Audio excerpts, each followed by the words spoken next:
तीनों अपनी खटिया पर लेट गए। गांव में सन्नाटा पसर चुका था। रात के करीब 12 बज रहे थे। तभी राघव की नींद खुली। उसे जोर से पेशाब महसूस हुई।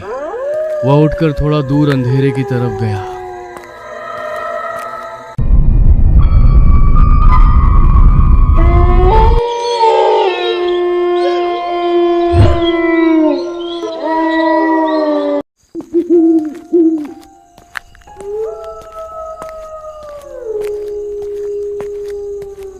अरे भाई, इधर से तो खेत का काम करके जाते जाते बिल्कुल पसीना पसीना हो जाता है। इतनी भयंकर गर्मी है कि क्या बताएं। मन करता है बस घर पहुंचूं और खा पी के सो जाऊं। लेकिन भाई, घर में घुसते ही ऐसा लगता है जैसे किसी भट्टी में घुस गए हों। पसीने में तरबतर हो जाते हैं, नींद भी नहीं आती। अरे ये तो बात तुमने बिल्कुल सही कही हरी भाई। खेत में तो सूरज परेशान करता ही है। घर जाकर भी चैन नहीं मिलता। हम इतने गरीब हैं कि एक पंखा खरीदने का पैसा भी नहीं है हमारे पास। क्या गरीबी है भाई।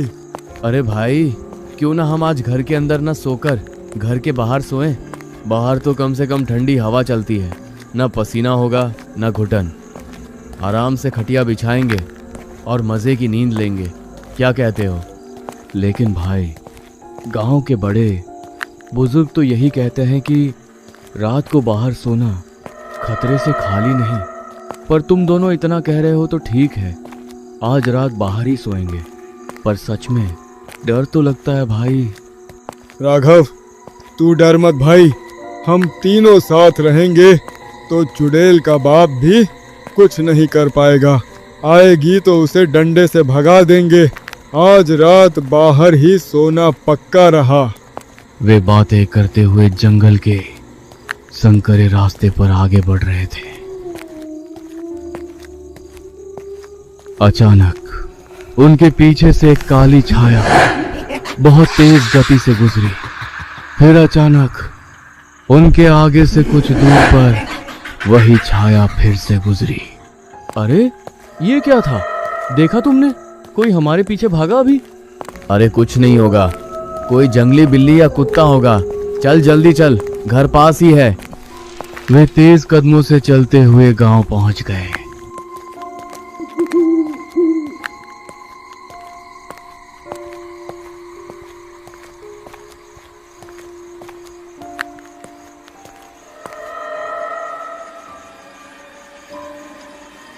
राघव और गोपाल अपनी अपनी खटिया लेकर पहुंच गए और हरि की खटिया के पास ही बिछा दी।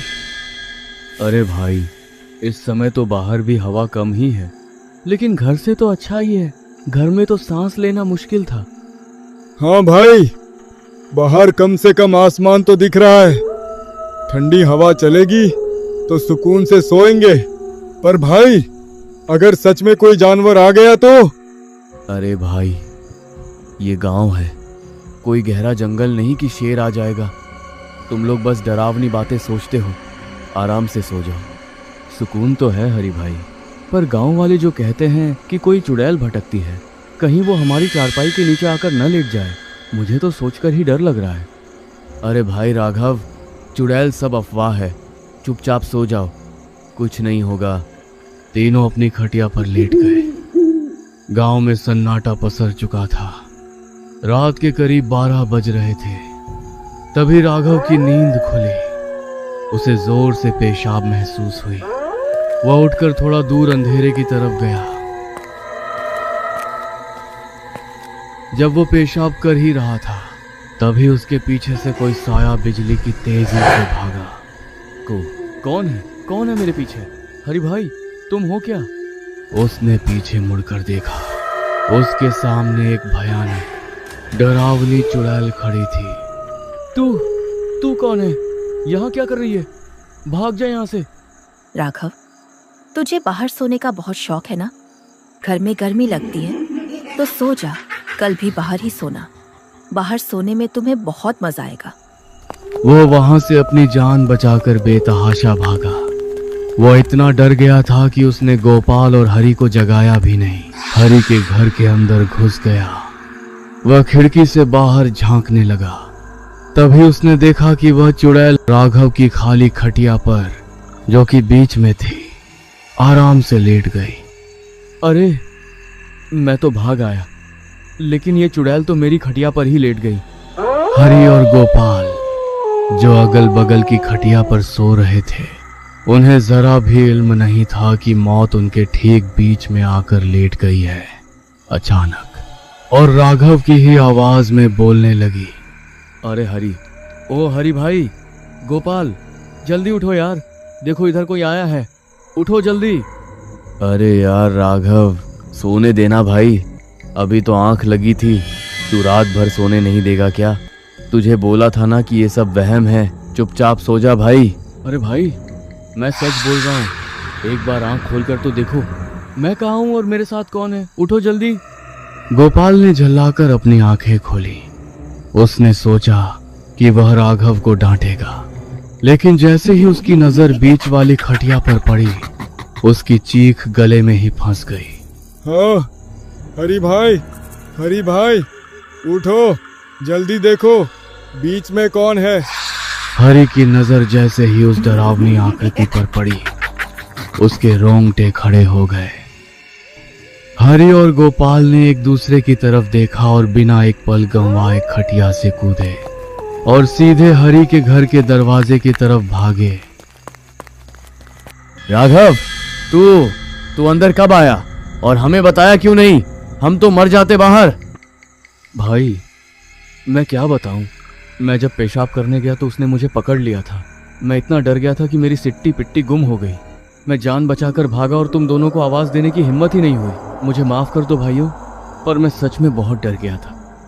अरे भाई, तू तो भाग आया, पर हम दोनों तो मौत के बगल में सो रहे थे। अगर मेरी आंख नहीं खुलती तो आज हमारी लाशें मिलती।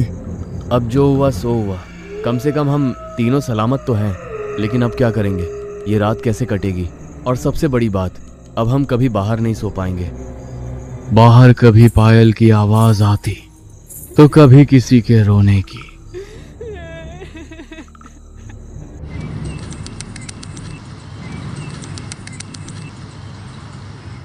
भाई, अब तो हद हो गई। मैं तो अब एक पल भी बाहर नहीं सोऊंगा। लेकिन भाई, रात भर इस कमरे में बिना पंखे के बैठना मुमकिन नहीं है। गर्मी के मारे जान निकल जाएगी। सही कह रहे हो राघव, कल रात जो हुआ उसके बाद बाहर जाने की हिम्मत तो किसी की नहीं होगी। लेकिन अंदर सोएंगे कैसे? पसीने से पूरा बिस्तर गीला हो जाएगा और बीमारी पकड़ लेगी। मुझे एक रास्ता सूझ रहा है। देखो, हम तीनों गरीब हैं, अकेले कोई पंखा नहीं खरीद सकता। लेकिन अगर हम तीनों अपने बचे कुचे पैसे मिला दें तो एक सस्ता सा फर्राटा टेबल फैन आ सकता है। हम तीनों मेरे इसी कमरे में वो पंखा लगाकर सोएंगे, गर्मी भी नहीं लगेगी और हम सुरक्षित भी रहेंगे। वे तीनों तुरंत घर से निकले और दूसरे गांव की ओर पैदल ही चल पड़े। सूरज सिर पर चढ़ाया था और गर्मी का कहर फिर से शुरू हो गया था। वे लंबे रास्ते पर चलते चलते बातें कर रहे थे। भाई, धूप तो देखो, ऐसा लग रहा है जैसे सिर पर किसी ने अंगारे रख दिए हों। चलते चलते पैर जल रहे हैं। बस थोड़ा और भाई, एक बार पंखा आ गया ना तो रात की नींद सुकून की होगी।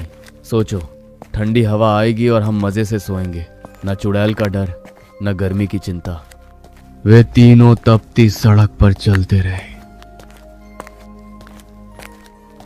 काफी घंटों की मशक्कत के बाद शाम के करीब 4:30 बज गए जब वे दूसरे गांव की बिजली की दुकान पर पहुंचे। अरे भाई साहब, कोई सस्ता सा फर्राटा पंखा दिखाओ। हम गरीब लोग हैं, बस काम चल जाए और हवा अच्छी दे। ये लो भाई, ये वाला नया मॉडल है, 600 में दे दूंगा। बहुत मजबूत है और हवा भी तेज देता है। अरे भाई साहब, 550 ले लो। हम बहुत दूर से पैदल चलकर आए हैं, बड़ी मुश्किल से पैसे जोड़े हैं। चलो ठीक है, तुम लोग गरीब दिखते हो, ले जाओ 550 में। ये लो पंखा। हरि ने पैसे दिए गोपाल ने खुश होकर वह पंखा अपने सिर पर रख लिया। पंखा काफी भारी था।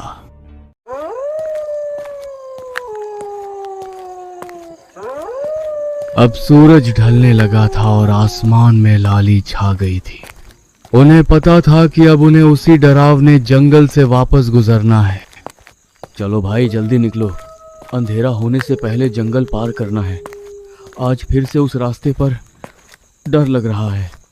जल्दी चलो गोपाल भाई, तुम पंखा संभालो, हम तुम्हारे साथ साथ चल रहे हैं। बस 1 घंटा और, फिर हम अपने गांव में होंगे। वे तीनों फिर से उसी जंगल के रास्ते में दाखिल हुए।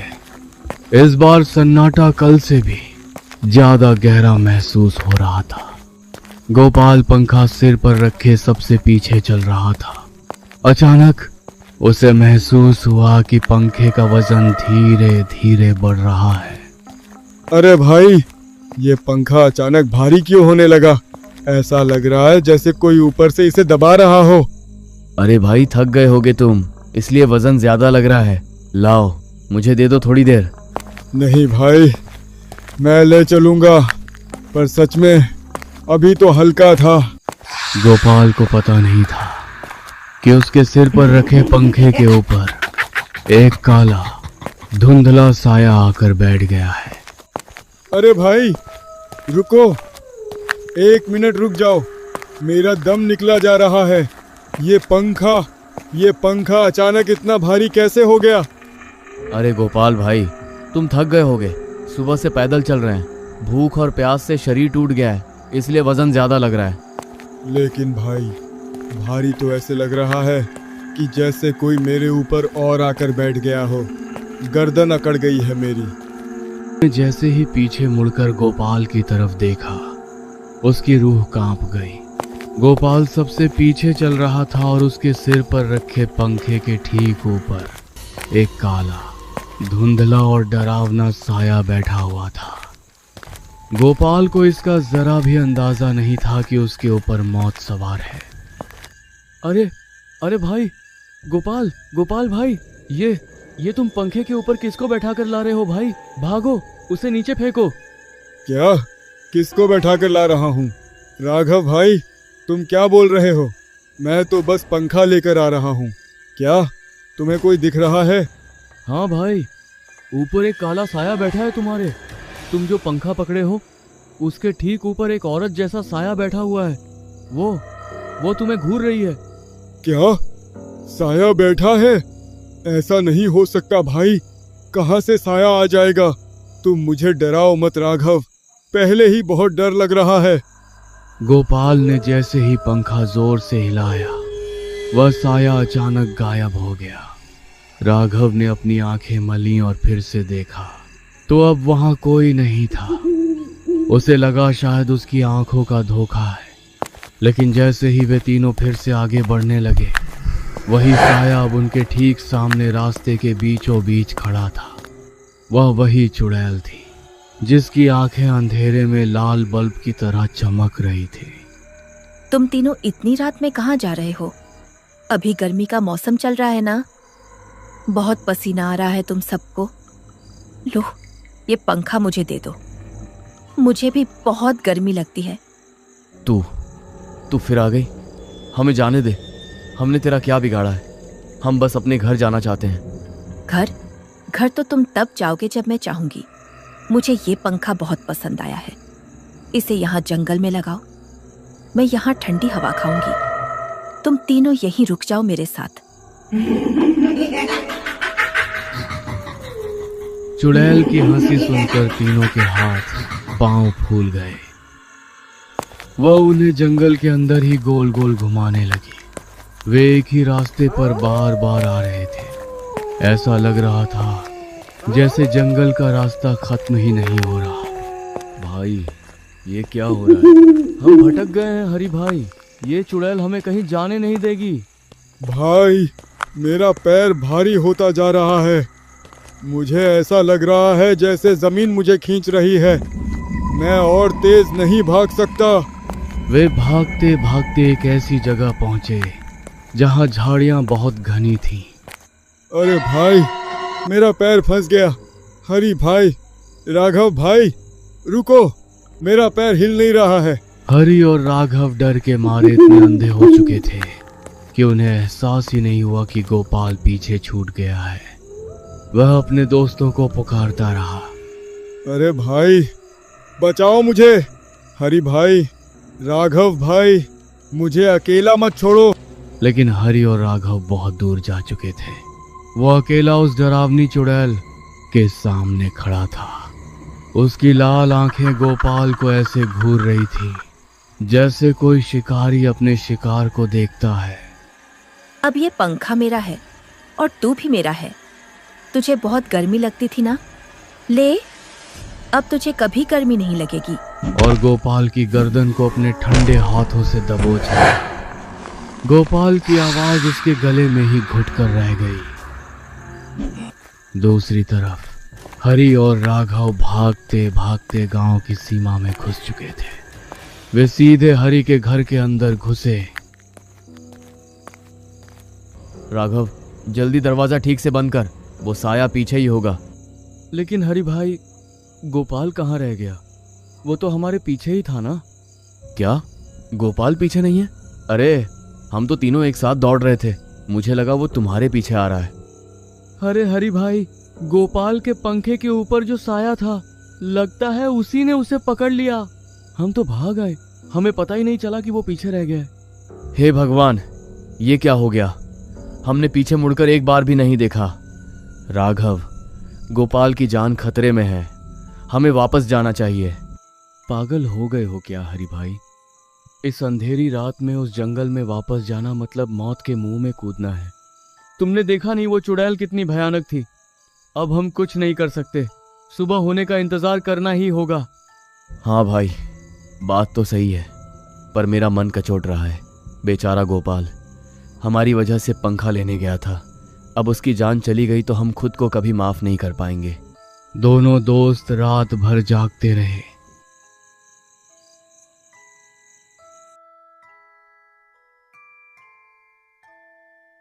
हरि भाई, सुबह हो गई है, बाहर सन्नाटा है, चलो चलकर देखते हैं। हाँ चलो, भगवान करे गोपाल सही सलामत हो। जैसे ही हरि ने दरवाजा खोला, उसकी चीख निकल गई। उसकी आंखें फटी की फटी रह गई। दरवाजे के ठीक सामने गोपाल की लाश पड़ी थी और गर्दन पर गहरे काले निशान थे, जैसे किसी ने उसे बहुत जोर से दबाया हो। सबसे डरावनी बात यह थी कि उसके शव के बिल्कुल बगल में वह नया फर्राटा पंखा रखा हुआ था, वही पंखा जिसे खरीदने के लिए वे कल जंगल गए थे। गोपाल, अरे गोपाल भाई, उठो, ये क्या हो गया? अरे कोई दौड़ो, देखो गोपाल को क्या हो गया। ये तो मर चुका है हरि भाई, देखो चुड़ैल ने इसे मार दिया। और देखो ये पंखा भी यहीं पड़ा है, उसने इसे मार दिया और पंखा हमारे दरवाजे पर छोड़ गई।